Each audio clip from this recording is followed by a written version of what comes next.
Well, hello there. I'm Christine and welcome to 2023.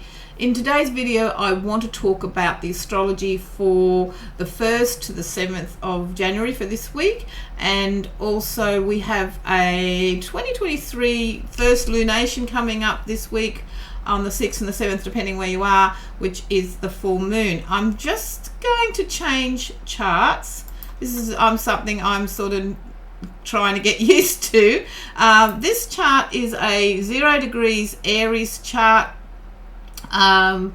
for Brisbane in Australia, where I am in the southern hemisphere.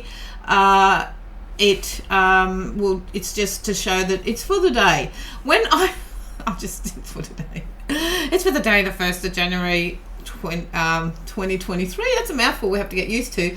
But what I wanted to do was when I tried to put this chart up and work with it, I had a little bit of trouble, so I went into Canva and put it into a thumbnail. Hence, that's why you're seeing it like it is, until I can sort of work with it differently. The software I am using is Lunar software, which I'll put in the notes. It is wonderful, wonderful, wonderful, wonderful, and it's the beginning of the year, and things can only get better, as the song says. So when we look at this chart, we have the sun in what's this? Sorry, it's just moved around on my screens. That's interesting. The sun is in Capricorn, obviously in the 10th house, and brings an energy of everything that we are striving for. The sun is focusing on 10th house stuff, which is career, and all those other things are important to us. And it's trining Uranus at the moment, and the moon in Taurus in the 2nd house, and that is of what we value, and the things that basically money and security, survival, and also comfort things, those comfort things that make life a little bit better. So we're thinking about ways in which we can do things differently with that Uranus energy to make our lives better in 2023, to be able to get what we need in 2023 and have that sense of security that will make our lives better with that. And with the moon moving towards the node, you can just, with that, know that you can trust your instincts, that you're going to get the balance right with this. So you don't need to sort of overthink of it, because on the 29th of December, Mercury went retrograde, and at the moment it is in this harmonizing aspect today. Actually on the 2nd,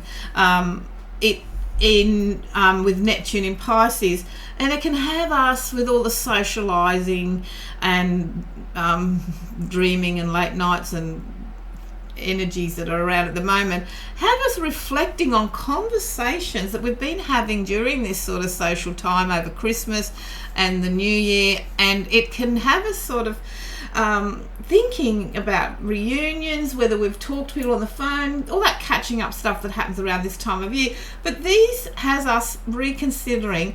Sometimes you think you're going to, mind is in gear to go along and sort of do things one way for next year, because thinking, the process of change takes time, and there's like the thinking stage, and we may have been thinking, well, next year I'm going to do it differently, and I want to do this and that, and then we sort of, over the social time, we'll often meet up with other people and get other input, which has us reconsidering, well, gee, maybe there's another way we can do things. And so if we could find our minds are possibly being busy reflecting and reviewing and reconsidering conversations and our own thoughts and our own ideas of what we plan to do in 2023, and we probably have a lot of other input into how to solve problems. The moon is in Taurus, which wants us to sort of be abundant and comfortable and all those 2nd house things that I talked about earlier. And so there's also this sense of hope at this time, an aspiration of, let's make it a good year, let's make it a year of abundance for us, and self-care will be important for us, and living with a sense of stability and security, which is probably what we all want. pardon me for coughing. On the 2nd or 3rd, which is Wednesday, depending on where you are, Venus enters Aquarius until the 26th of January 2023. Now, Venus, if you don't know, just guides our desires, money, our spending, our one-to-one relationships. And in Aquarius, it's all about independence and progressiveness. So we can expect with this transit to bring some wonderful and unconventional vibes in matters of love and relationships, where we may find that we are drawn to less traditional approaches about love and beauty and the people we might attract and the people we want to hang around with. We can find ourselves focusing on building friendships and strengthening our own support unit rather than seeking intense romantic connections at this time. Thinking about this in Australia is the Woodford Festival in Queensland, and it's been going for a couple of days now, and I think it will end on today or the 2nd.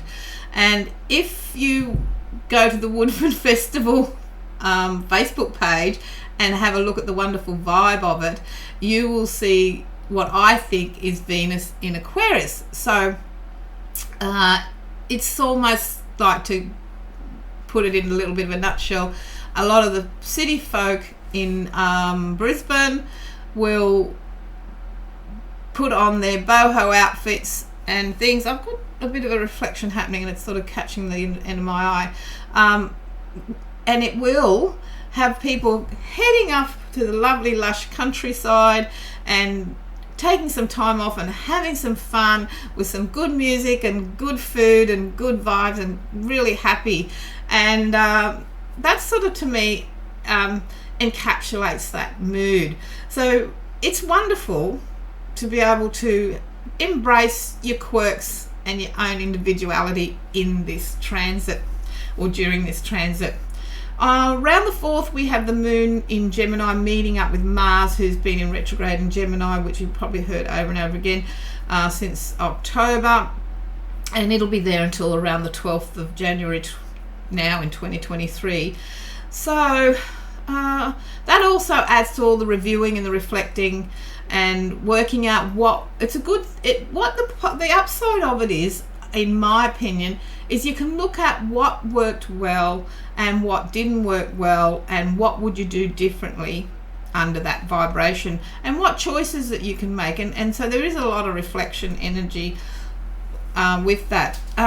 Venus is also sextile Jupiter, which brings this sense of optimism into it all. And if we've been putting all our things in place, and we can achieve what we want to desire. So for a lot of times around the new year, we make affirmations to what we want to do and things like that.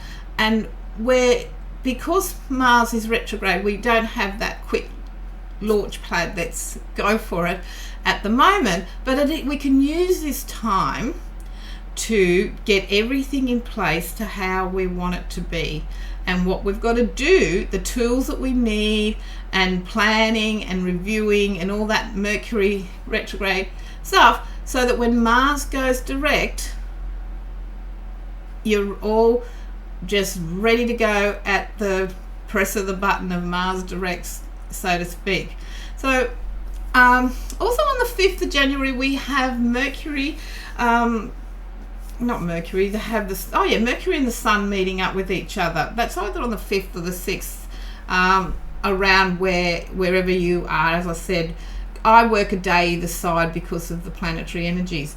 Now, the way I sort of see it is that Mercury rules Gemini and will probably offer us downloads that we need to get things going, to get our thinking in alignment. So when it comes to what we're wanting to do next, whether it's a mini goal or the first steps to a longer goal or desire, we will have, and Mars goes direct to sort of help us launch off, we will have our book of instructions. And the Sun is in harmony with Uranus at the moment, bringing that sort of sense of belief that we can do it. Yes, and not only do it, but we can be independent, and we can find our own way of doing things, and we can find our own path the way we want to do it, and we can also do it in our own time and in our own way, which I think is a wonderful space to be in, because we don't all need to be on parallel train tracks being like everyone else. There's that wonderful sense of this year I'm going to do X, but I'm going to do it differently because I now know what works for me and how I can just do it, and it'll be my way of doing things. That's the sort of energy I'm getting from the vibes of these planets at the moment. Now, we have the moon moving into Cancer around the 6th and the 7th, and the moon, Cancer rules the 4th house of home and family, and that's where we get a sense of belonging and the past and family and people that are close and what we want there in with all of that. And sometimes it can be also just that sort of sense of needing that little bit of comfort and being able to sort of put your comfortable slippers on for a little bit as well, and work out what you're going to just let go of so you can move forward. I just want to change cameras with this, and oh look, I've twisted that.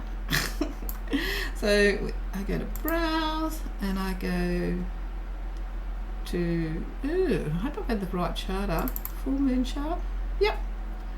I'm wondering whether I have the right one up now, and let's just hope so. We'll check the video at the end of it. Just working with this new stuff, it keeps things interesting, and it's that wonderful Uranus energy and Mercury energy happening there.